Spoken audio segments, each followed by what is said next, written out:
Bueno, el día de hoy entonces yo quiero compartir con ustedes la creencia fundamental número 16 que habla de la cena del Señor. Y me pasó muy parecido a cuando tuve que preparar la presentación de la doctrina que hablaba de Dios el Padre, de que no pude evitar de que el estudio de esta creencia se colara debajo de mi piel y me generara algunos sentimientos, ¿ya? Como lo van a ustedes ir notando a medida de la presentación y cuando culminemos, no puedo evitar sentir un dejo de nostalgia importante, puesto de que la última cena del Señor que tuvimos fue hace mucho, mucho, mucho, mucho tiempo, y no es la voluntad del Señor de que este rito tan relevante pase por tanto tiempo. Entendemos que las circunstancias nos han jugado en contra, pero lo que vamos a compartir hoy día de la palabra del Señor, espero que también encienda un fueguito en cada uno de los corazones de ustedes, ¿ya? Eh,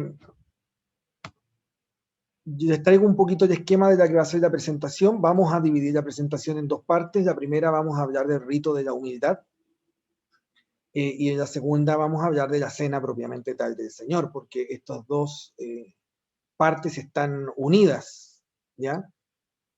Se habla de que nosotros como iglesia tenemos tres ritos. El primero es el bautismo, que la semana pasada el pastor Samuel la expuso.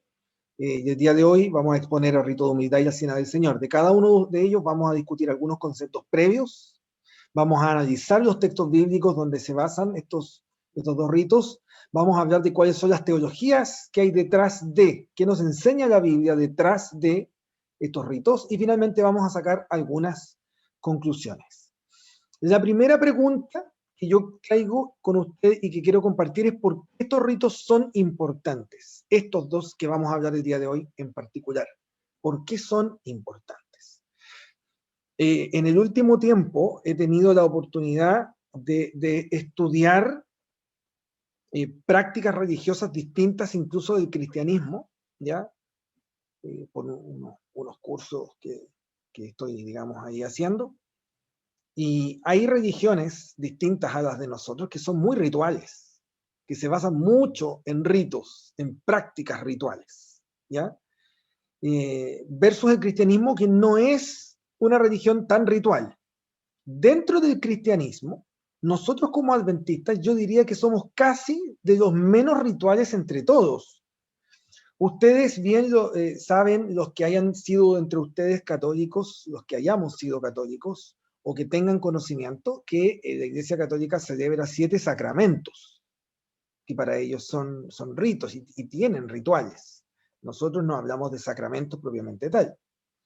Eh, y nuestros ritos en realidad son bastante pocos, ¿ya? Pero surge la pregunta de por qué estos ritos son importantes. Si no somos una religión ritual que dependemos de ritos, ¿por qué estos ritos que vamos a conversar el día de hoy son importantes? ¿Ya? Y yo me hice esta pregunta entrando en el tema. Yo, gracias a Dios, tuve la oportunidad de elegir mi tema, no me lo asignaron, ¿ya? Eh, y yo pedí este tema con anticipación y llevaba varias semanas preguntándome esto. ¿Por qué es importante celebrar el rito de la humildad, del lavamiento de los pies, y el rito de la Santa Cena o la Cena del Señor? Y a medida de que el Señor me dio la oportunidad de estudiar este tema, el Señor me reveló en su palabra por qué estos ritos son importantes, y yo no sabía si dejar esta diapositiva para el final o para el principio. Y opté por dejarla para el principio. Pero quiero mostrarles algo, ¿ya? Esto que están viendo ustedes acá a la izquierda es una cita del Evangelio de Juan, el capítulo 13. No es una cita exacta, yo le edité un par de cosas, ya las discutí ayer con Josué y me decía, te faltan frases. Yo dije, sí, sí, a propósito le saqué un par de frases, pero quiero armar un contexto. Y dice lo siguiente: sabiendo Jesús que el Padre le había dado todas las cosas en las manos y que había salido de Dios, se levantó de la cena y se quitó su manto y tomando una toalla, se la ciñó.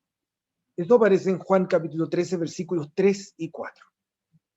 Y cuando yo leí este texto, que había leído muchas veces, me impactó, e impactó mi corazón. ¿Por qué impactó mi corazón? Porque en este texto, que aparentemente es muy sencillo, Juan revela una verdad muy profunda. Yo, a propósito, lo escribí en esta diapositiva de esa manera y lo dividí y le puse colores, ¿ya? Porque este texto dice mucho más de lo que aparentemente dice. Este texto resume todo el argumento del Evangelio de Juan. Cuando ustedes en el Evangelio de Juan retroceden al capítulo 1, encuentran de que en el principio era el verbo, y ese verbo era con Dios y era Dios. Pero ese verbo que era con Dios y era Dios, se hizo carne y habitó entre nosotros, y vimos su gloria, ¿cierto? Y vimos de que por medio de Moisés fue dada la ley, pero la gracia y la verdad vinieron por medio de Jesucristo. Y este texto que está aquí a continuación, al frente de nosotros, es tan profundo, porque miren lo que dice. Primero, color celeste, celestial, sabiendo Jesús que el Padre le había dado todas las cosas en las manos.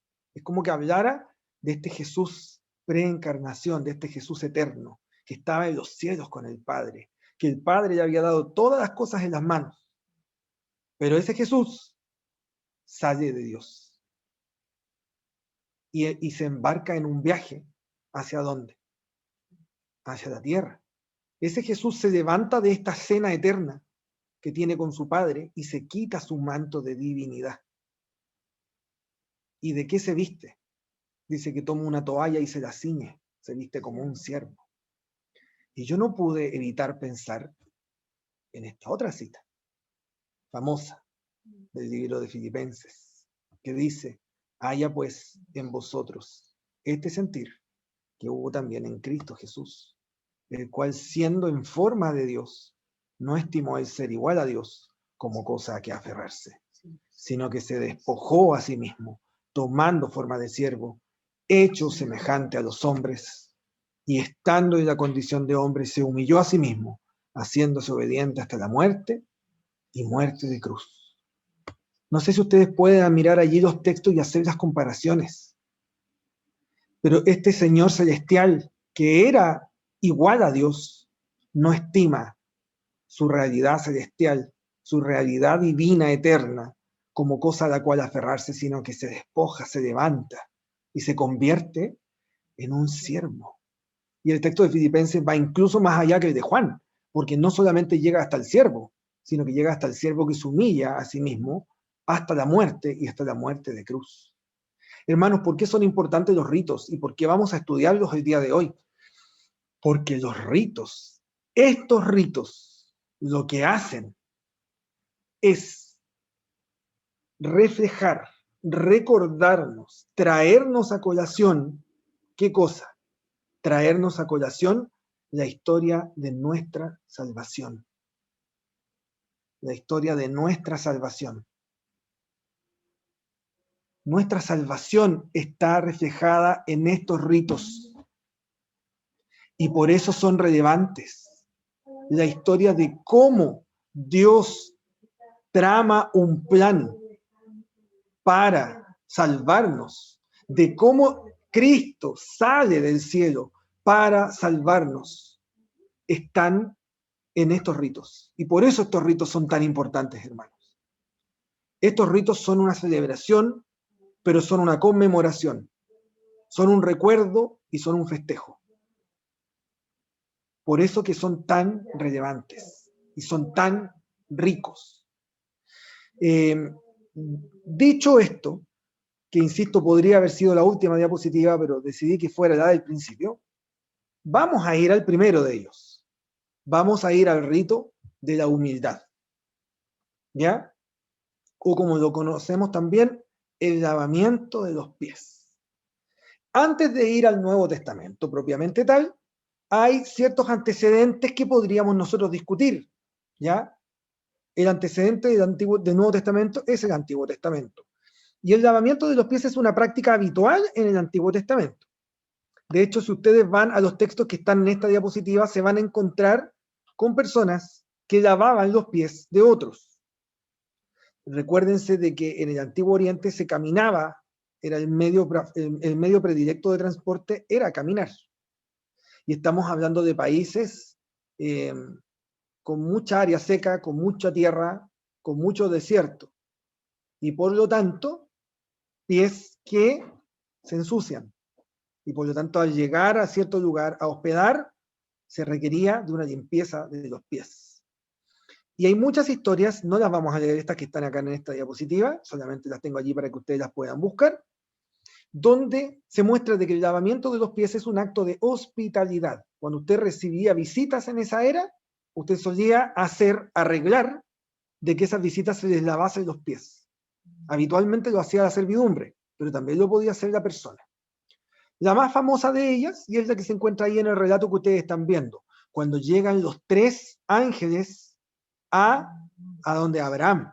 Y dice que Abraham les sale al encuentro y les dice, hospédense, quédense acá conmigo, y yo les voy a preparar cosas ricas para comer, y voy a traer una vasija con agua para lavarles sus pies. Es un signo de hospitalidad.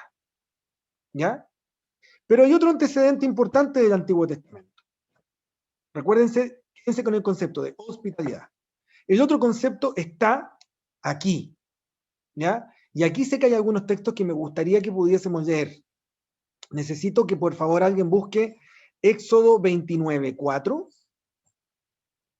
que alguien busque Levítico 8:6 y que alguien busque Zacarías 13:1. El texto de Éxodo 30 lo voy a leer yo, pero necesito a alguien que busque Éxodo 29:4, Levítico 8:6 y Zacarías 13:1. Yo veo a 3 de ustedes por la presentación, así que ustedes busquen y lean. Yo tengo Éxodo 29:4. Ya, la hermana Flor tiene Éxodo 29:4, le vamos a pedir por favor que lo lea. Ya. Y llevarás a Aarón y a sus hijos a la puerta del tabernáculo de reunión, y los lavarás con agua. Muchas gracias, hermana Flor. Fíjense de que en el contexto de la consagración de Aarón como sumo sacerdote y de sus hijos como sacerdotes, la instrucción que Dios le dio a Moisés fue que había que llevarlos a la entrada del campamento y Moisés tenía que lavarlos con agua. Ahora, ¿dice solamente los pies? No. Dice que tenía que lavarlos completos. ¿Dice que ellos tenían que bañarse a sí mismos? No. Dice que Moisés tenía que lavarlos. En otras palabras, el lavamiento era recibido por otro, no era autoadministrado. Levítico 8:6 muestra cómo esto se llevó a cabo. ¿Alguien lo tiene? Yo lo tengo, hermano. Por favor, hermana Silvana. Entonces Moisés hizo acercarse a Aarón y a sus hijos y los lavó con agua. Muchas gracias, hermano. Fíjense, el texto de Éxodo es el mandato, el texto de Levítico fue el cumplimiento. Moisés le hizo caso al Señor, lleva a su hermano y a sus sobrinos y los lavó. Los lavó con agua. ¿Cómo los lavó? Bueno, ese es el texto que me guardé para mí. Inmediatamente después de la orden de lavar a Aarón y sus hijos en Éxodo 29, en Éxodo 30, el Señor habla de la fuente de bronce, que es el único mueble del santuario. Recuerden que todo esto ocurría en el tabernáculo, el único mueble del santuario que tiene agua. Y dice, habló más Jehová a Moisés diciendo, harás también una fuente de bronce, con su base de bronce, para lavar, y la colocarás entre el tabernáculo de reunión y el altar, y pondrás en ella agua. Y de ella se lavarán Aarón y sus hijos, ¿qué cosa? Las manos y los pies. No dice que se lavaban enteros. Cuando se consagraron, se lavaron enteros. Pero para el día a día, ellos tenían que lavarse las manos y los pies.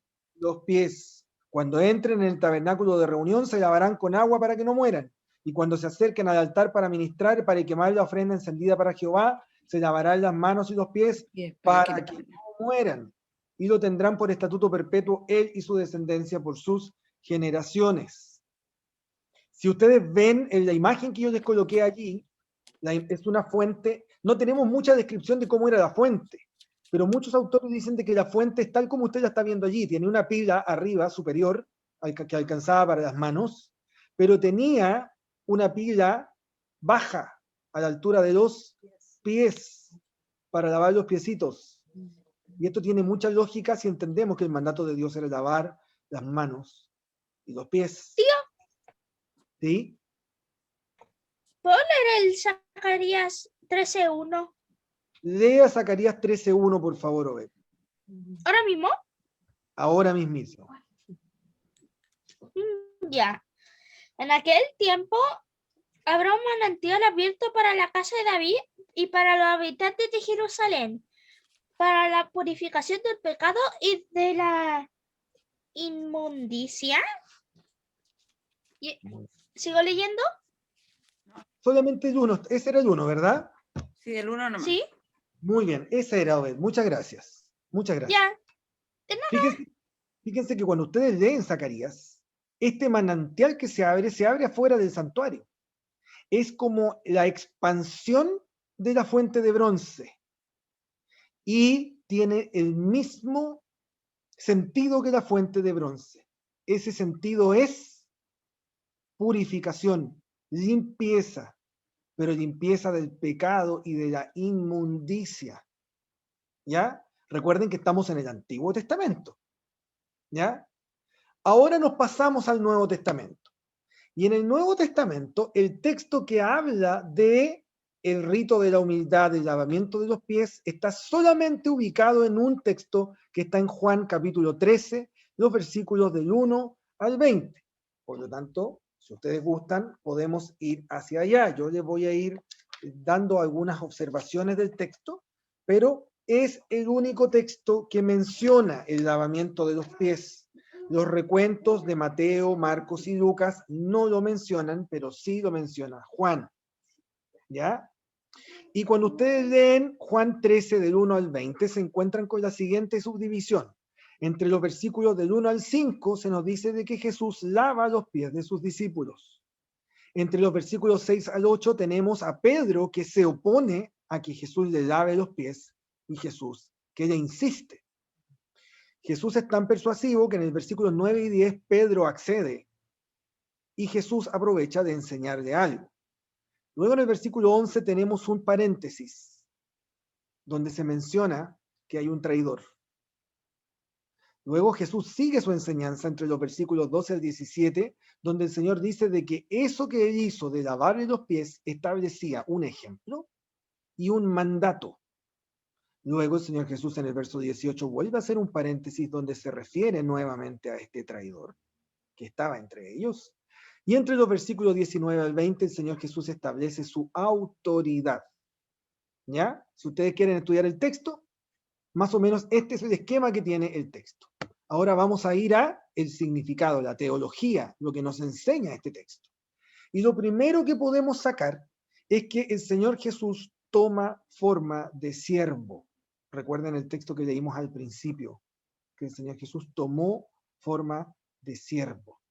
El lavamiento de los pies, queridos hermanos, como les decía, incluso desde el tiempo del Antiguo Testamento, es una labor de la servidumbre. La persona lavaba los pies de sus invitados solo si no había ningún criado para hacerlo, o solo si la persona no tenía criados. Hay personas que por su condición social no tenían criados. ¿Ya? Por lo tanto, perdón, tengo acá un pequeño invitado. Las personas no tenían criados, tenían que hacer ellos el trabajo de lavar los pies. Sin embargo, no es el caso. Cuando el Señor Jesús se reúne con sus apóstoles, él podría haber tenido algún criado, no porque Jesús tuviera dinero, sino que porque había mucha gente dispuesta a hacerlo. Pero el Señor Jesús, cuando ordena la cena con los 12, él, a propósito, dice que solamente podían estar ellos 13, los 12 apóstoles y Jesús mismo, nadie más. Entonces, ¿qué es lo que ocurre? Cuando están en el aposento alto, llega el momento en que para empezar la cena alguien tenía que lavar los pies. Y Jesús No lo dice Juan, pero lo dice la hermana Elena de White en el libro El deseado de todas las gentes. Jesús, a propósito, esperó, dio unos momentos a ver quién tomaba la iniciativa y se encontró con la triste realidad de que nadie tomó la iniciativa.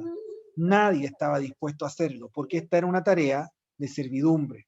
Por lo tanto, el Señor Jesús, la noche que iba a ser entregado, dice que se quitó su manto.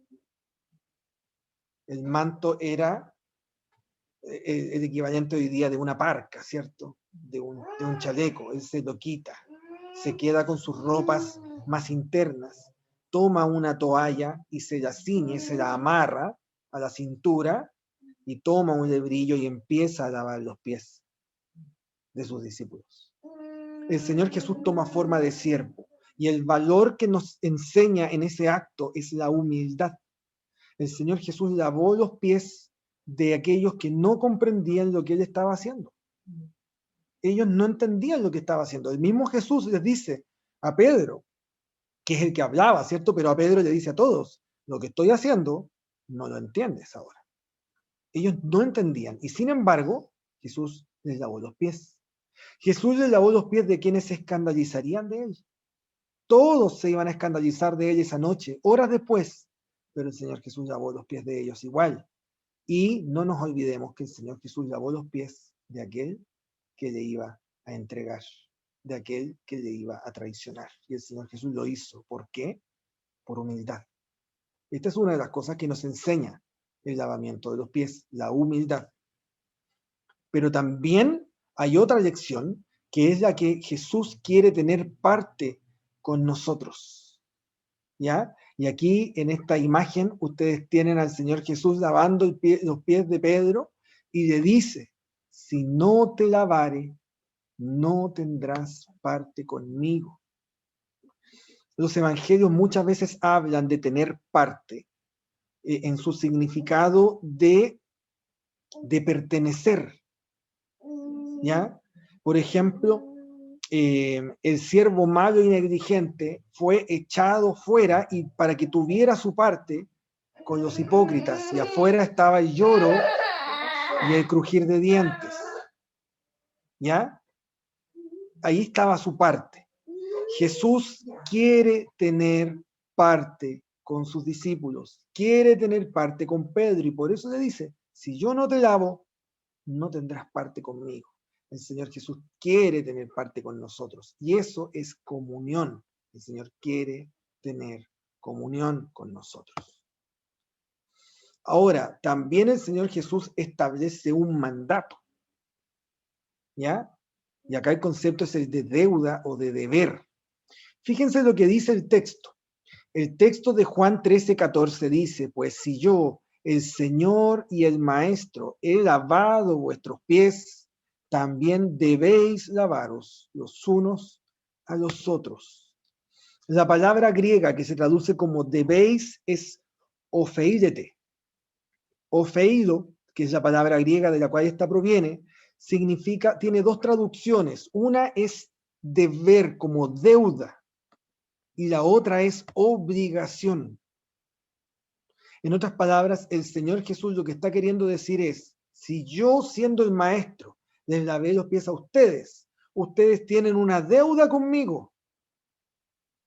Y esa deuda, ¿cómo la tienen que pagar? Lavándose los pies los unos a los otros. Es su deber, es su deuda, es su obligación. Y el tiempo verbal de debéis lavaros es un tiempo que significa una acción continua. El Señor Jesús no está aquí dando una ordenanza que tenía que ser cumplida una vez más, sino que algo que tenía que ser hecho continuamente. Y acá hay una diapositiva que no coloqué, pero es muy interesante que el Señor Jesús un poquito más adelante dice que en esto conocerán, esto es Juan 13:35, en esto conocerán todos que sois mis discípulos, si tuviereis amor los unos con los otros. La estructura de ese texto con este enseñan lo mismo. Tienen que lavarse los pies unos a otros tienen que amarse unos a otros. Por lo tanto, esta es una deuda, pero es una deuda de amor. Lavarnos los pies, queridos hermanos, es nuestro legado, es nuestra deuda con el Señor, es nuestra santa obligación de amarnos unos a otros. Finalmente, queridos hermanos, el último mensaje que podemos extraer de estos textos es que el Señor Jesús quiere limpiarnos. Nos ofrece el perdón. Y esto también está acá implícito. ¿Recuerdan que vimos que en el Antiguo Testamento se hablaba de que había que lavarse para no morir? ¿De que había que limpiarse de las impurezas? Bueno, ese concepto el Señor Jesús lo trae y lo cumple y lo amplifica.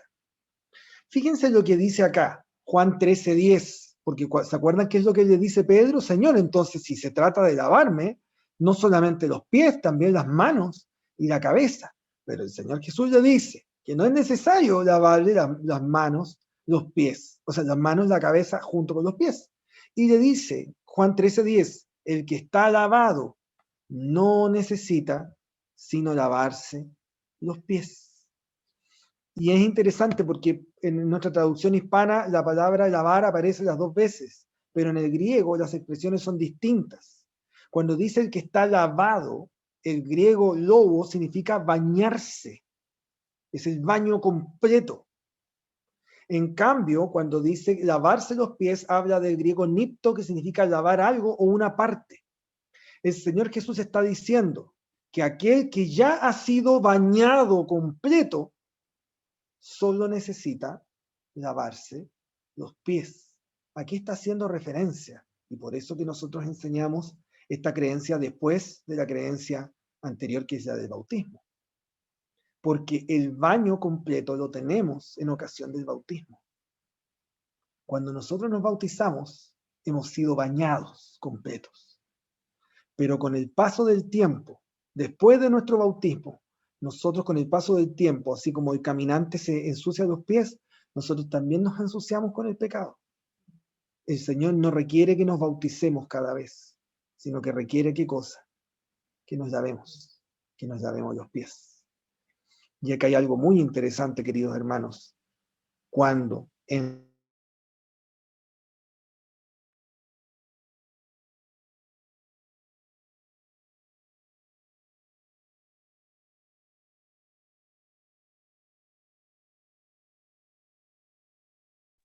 Mucho había durado.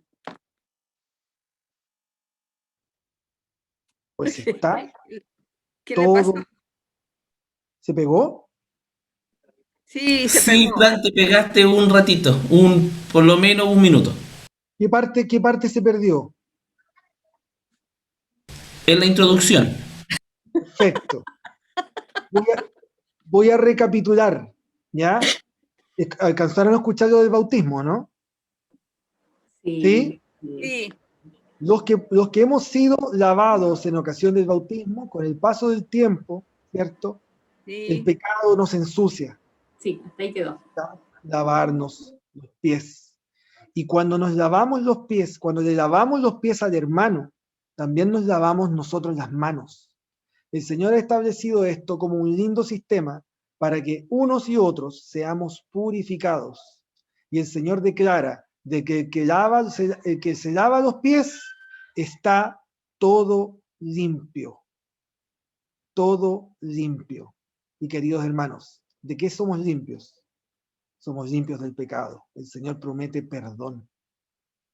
El rito de la humildad tiene que ver con el perdón de nuestros pecados.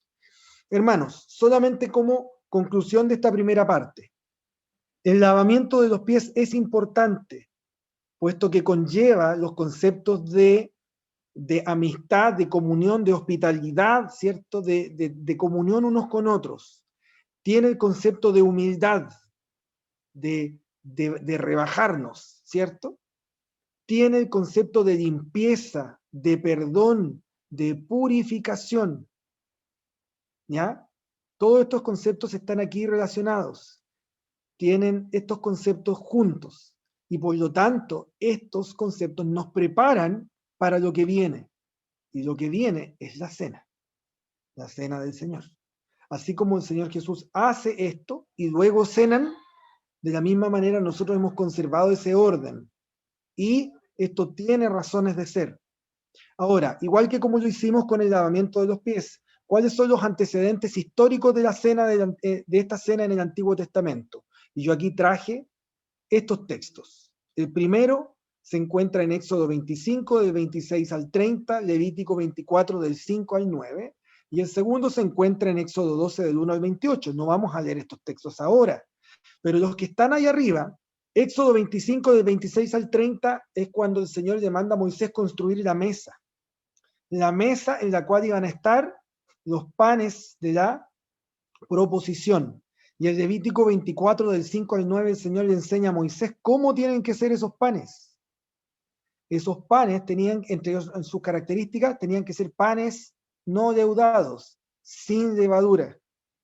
Pero en esa mesa también había platos, copas, y esas copas contenían el jugo de la vid, que así como el pan era sin fermento, el jugo de la vid también era sin fermento. Esos símbolos están presentes en la mesa del santuario.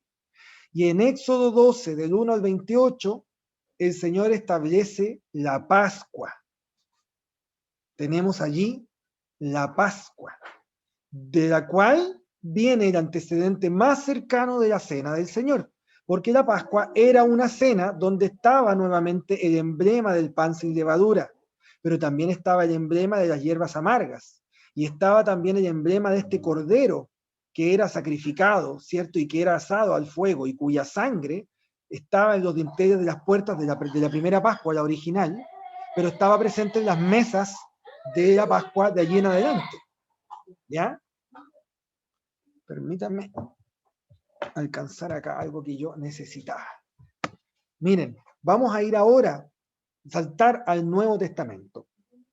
Y queridos hermanos, los textos que hablan de la cena del Señor son varios, son 4 registros. Uno se encuentra en Mateo, otro se encuentra en Marcos, otro se encuentra en Lucas, y el cuarto se encuentra ¿dónde? A ver, ¿dónde se encuentra el cuarto? Mateo, Marcos, Lucas, y el cuarto está en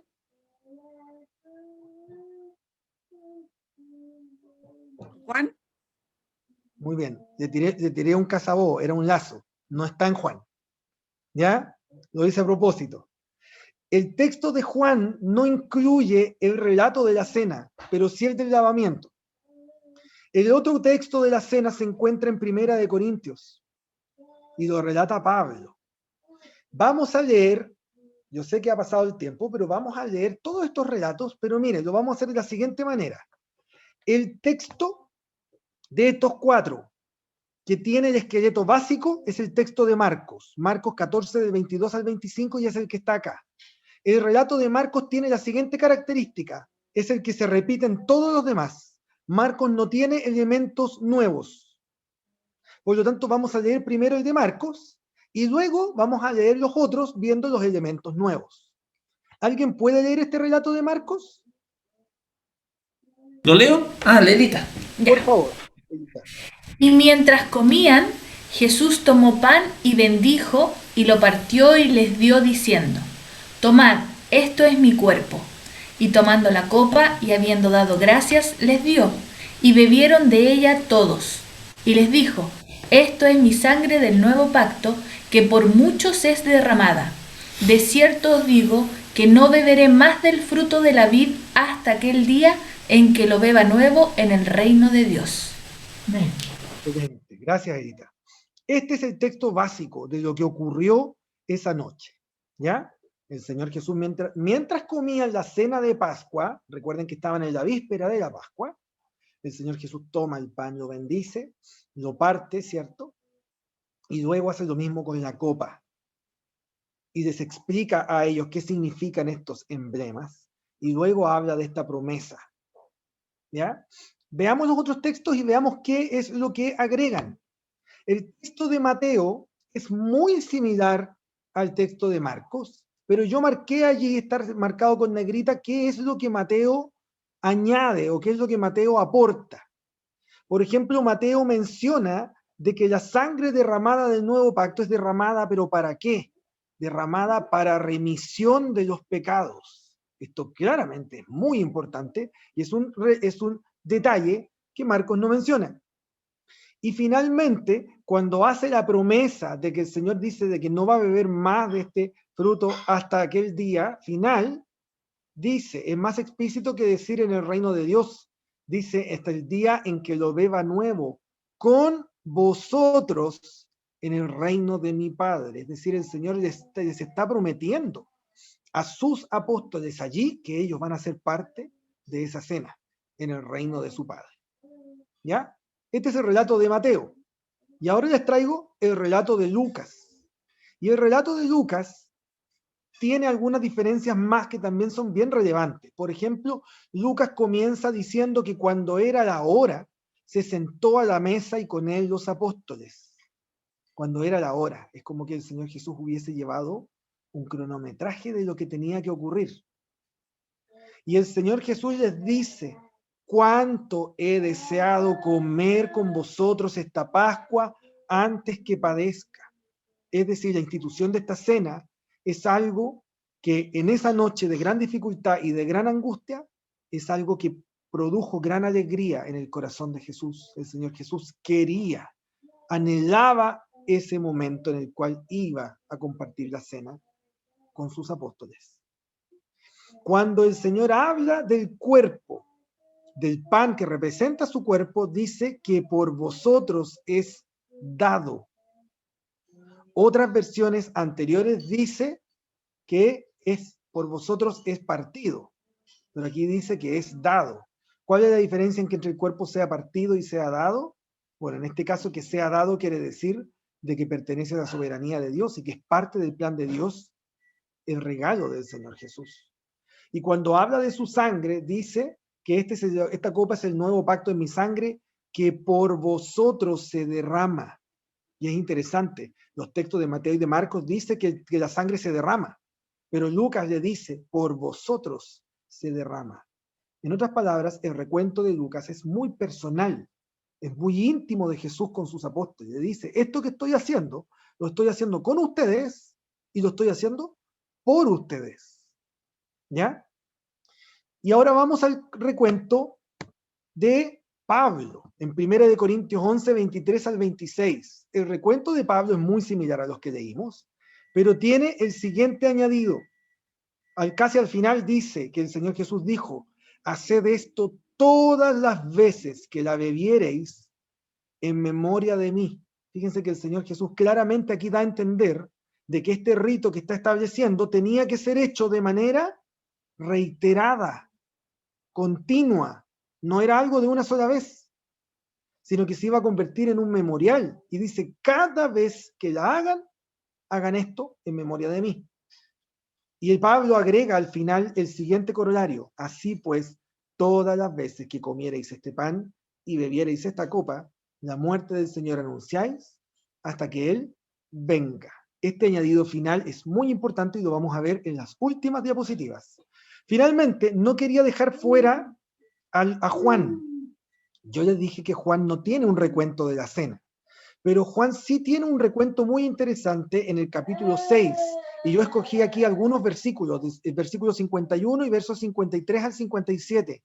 ¿Y por qué elegí estos textos? Porque en estos textos el Señor Jesús habla de los emblemas, en otro contexto, pero lo habla, y dice lo siguiente, yo soy el pan vivo que descendió del cielo, si alguno comiere de este pan, vivirá para siempre, y el pan que yo daré es mi carne, la cual yo daré por la vida del mundo. Está hablando de lo mismo. De cierto os digo, si no coméis la carne del Hijo del Hombre y bebéis su sangre, no tenéis vida en vosotros. El que come mi carne y bebe mi sangre, tiene vida eterna, y yo le resucitaré en el día postrero, porque mi carne es verdadera comida y mi sangre es verdadera bebida. El que come mi carne y bebe mi sangre, en mí permanece y yo en él. Como me envió el Padre viviente y yo vivo por el Padre, asimismo el que me come, él también vivirá por mí. Este es un recuento muy interesante porque el Señor Jesús está hablando de su carne y está hablando de su sangre y está hablando del emblema de comerla y de beberla y de las consecuencias que tiene para sus seguidores de Cristo el participar de estos emblemas. Ahora, que pasamos de los textos, ¿qué significa? Primero, lo primero que quiero comentarles, queridos hermanos, es que la cena del Señor nace de la cena de Pascua.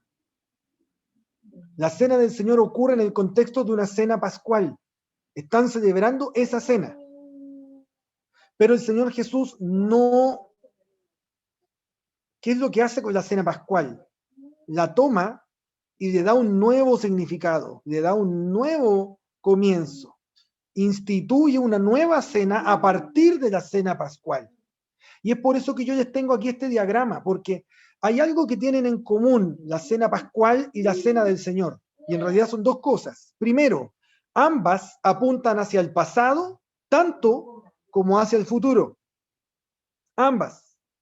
Pero hay un punto en común. Y el punto en común de la cena pascual y de la cena del Señor es la cruz de Cristo. ¿Cuál es la diferencia? Que la cena pascual rememora la liberación de Egipto, pero mira hacia adelante, hacia la cruz de Cristo. En cambio, la cena del Señor rememora la cruz de Cristo y apunta hacia ¿dónde? Apunta hacia la segunda venida de Cristo. Fíjense que la cruz está al centro de las dos cenas. Y allí estamos nosotros. Y por eso que la cruz es central para la teología de la cena del Señor. ¿Qué más podemos obtener? ¿Cuáles son los alimentos de la cena? Bueno, los alimentos de la cena pascual, yo se los había comentado, pero los que el Señor menciona en su rito son dos. Las hierbas amargas no son mencionadas y tampoco se menciona el cordero. Los elementos de esta cena son elementos sencillos. Está el pan y está la copa. El pan, el Señor explica que es el cuerpo de Cristo que es partido y que es dado. Y debe ser, como buen pan, debe ser comido. La copa contiene simbólicamente la sangre de Cristo que es derramada para el perdón de los pecados y como buena copa de jugo de vid debe ser bebida.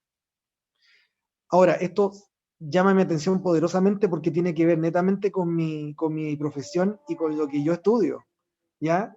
Pero nosotros los alimentos, el Señor nos ha dado todo un aparato para poder digerirlos y para poder internalizarlos. Y lo que comemos pasa a ser parte de nosotros. Muchas veces decimos que somos lo que comemos, ¿ya? Los alimentos pasan a ser, constituyen parte de nosotros. El cuerpo lo divide en sus unidades mínimas y ocupa esas unidades mínimas para el funcionamiento de nuestro cuerpo. Por lo tanto, la analogía de comer este pan y de beber esta copa, no podemos dejar de pensar de que Cristo llega a ser parte de nuestra vida. Cristo llega a ser nuestro alimento y nuestra nutrición. Cristo se queda en cada una de nuestras células cuando nosotros participamos de los alimentos de esta cena. Finalmente, todavía queda una diapositiva. El Señor dice que la sangre que fue derramada es la sangre del nuevo pacto. Cuando ustedes buscan Jeremías 31, del 33 al 34, ¿qué es lo que dice? Necesito que alguien lo pueda leer, porque este es uno de los textos más conocidos del Antiguo Testamento que hablan del nuevo pacto. Jeremías 31, 33 al 34.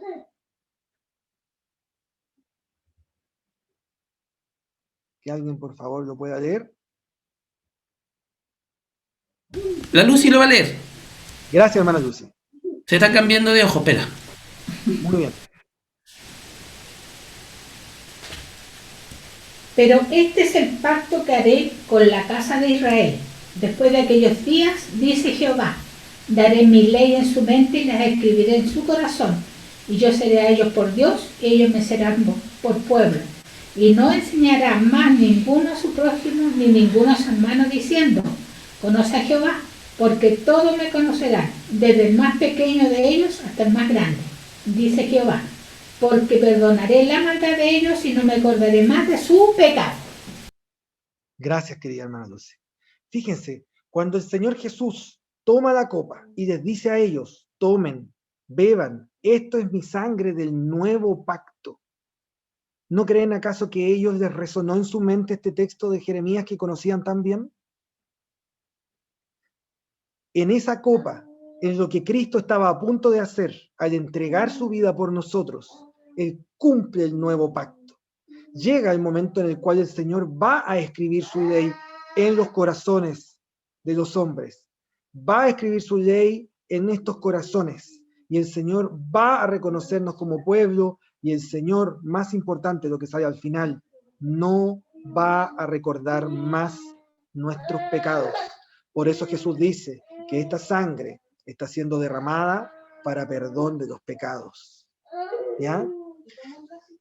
Muchas veces en el Antiguo Oriente, en las épocas bíblicas, los pactos se ratificaban con una cena. Esta cena, la cena del Señor, es la cena para ratificar y consumar este nuevo pacto. Y acá hay algo muy interesante, que el Señor Jesús les dice algo, les da una garantía en este pacto y les dice, es tan cierto este pacto nuevo que estamos haciendo, de que yo, esta cena que estamos comiendo hasta ahora, no la voy a volver a comer nunca más hasta que la coma de nuevo con ustedes en el reino de mi Padre. ¿Se habían puesto a pensar en ello? ¿Los apóstoles cuántas veces habrán vuelto a celebrar esta cena? Probablemente muchas ocasiones. ¿Cuántas veces las hemos celebrado nosotros? Muchas veces. ¿Saben cuántas veces las ha celebrado Jesús? Desde ese día, nunca más. ¿Usted qué cree? ¿Cree que el Señor Jesús quiere celebrar esa cena? El Señor Jesús está ansioso de celebrar esa cena. ¿Pero la va a celebrar? No la ha celebrado hasta ahora. ¿Por qué? Porque quiere que estemos nosotros. Esa es la intimidad de esta cena. Ese es el valor de este rito. Y queridos hermanos, quiero llegar a este punto, a esta cena, a esa cena, la cena con Cristo, la cena escatológica. ¿Ya? Me llama mucho la atención y golpea mucho mi mente, mi entendimiento y mi corazón, cómo este rito mira hacia el futuro. Este rito es cierto que mira hacia el pasado, pero es un rito que mira hacia el futuro continuamente. Fíjense, Mateo dice, yo os digo que desde ahora no beberé más desde este fruto de la vid hasta aquel día en que lo beba nuevo con vosotros en el reino de mi Padre. Eso dice Mateo. Marcos dice, de cierto os digo que no beberé más del fruto de la vid hasta aquel día en que lo beba nuevo en el reino de Dios. Lucas dice, porque os digo que no la comeré más hasta que no se cumpla en el reino de Dios, porque os digo que no beberé más del fruto de la vid hasta que el reino de Dios venga. Pablo dice, así pues, todas las veces que comiereis este pan y bebiereis esta copa, la muerte del Señor anunciáis hasta que Él venga. Y Juan dice, el que come mi carne y bebe mi sangre, tiene vida eterna, y yo le resucitaré en el día postrero. El Señor Jesús toma nuestra vista y la lleva hacia aquel día, aquel glorioso día en que el Señor Jesús va a volver. Y eso es lo que nosotros celebramos acá. Y por eso, una de mis últimas diapositivas es esta. En memoria de mí. Siempre me ha llamado mucho la atención y no podemos quitar de todo lo que hemos dicho lo siguiente, de que esta cena era la última que el Señor tenía con sus apóstoles. Era la última que iba a tener. Y el Señor Jesús les da una serie de instrucciones y le da una serie de despedidas y le da un legado importante porque Él se va. Y es como que el Señor Jesús les dijera, acuérdense de mí, no me olviden. Y por eso quise poner esta diapositiva acá donde ustedes ven allí como un memorial, ¿cierto? Porque tiene este valor íntimo, pero al mismo tiempo es muy distinto de lo que ustedes ven en esa escena, porque esa escena refleja una tumba, y la tumba de Cristo está vacía. Nosotros con esta escena no honramos a alguien que se nos murió, nosotros honramos a alguien que vive por los siglos de los siglos. En conclusión, queridos hermanos, los ritos del lavamiento de los pies y la cena del Señor tienen como objetivo llevarnos a celebrar los hitos de la historia de nuestra redención, de nuestra salvación. Encontramos en ellas la purificación, el perdón, la limpieza del pecado. Encontramos la humildad y el amor para tener una comunión especial con Cristo, pero también con nuestros hermanos. Encontramos el maravilloso y sorprendente sacrificio que Cristo hizo para salvarnos y establecer el nuevo pacto. Encontramos la promesa de que Cristo pronto volverá para tener esa cena escatológica. Pero nunca se olviden de que nosotros celebramos estos ritos porque de esa manera nos acordamos de nuestro amado Jesús. Que el Señor les bendiga, queridos hermanos, y que Dios nos permita pronto tener una cena con nosotros o con Él en el reino. Que el Señor les bendiga a todos.